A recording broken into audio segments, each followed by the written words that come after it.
नुकसान वगैरे काही झालं असेल बीजेपीचं एनडीएचं वगैरे, ते काही फक्त महाराष्ट्रातच झालं का?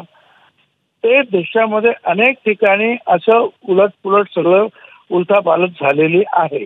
त्याची सगळी जबाबदारी जी आहे ही केवळ फडणवीसांवर ठेवण्यात काही अर्थ नाही, किंवा फडणवीसांनी सुद्धा ती स्वतःवर घेण्याचं काही कारण नाही आहे. माझं त्यांना एवढंच सांगणं राहील की ठीक आहे, तुमच्या या बरोबर सगळे मंडळी आहेत, सगळे आमदार आहेत, सगळं एकत्रितपणे मजबूतीने लढलं पाहिजे आणि हे सगळं अपयश जे आहे होणाऱ्या 4-5 महिन्यांनी होणाऱ्या निवडणुकीमध्ये धुवून काढलं पाहिजे.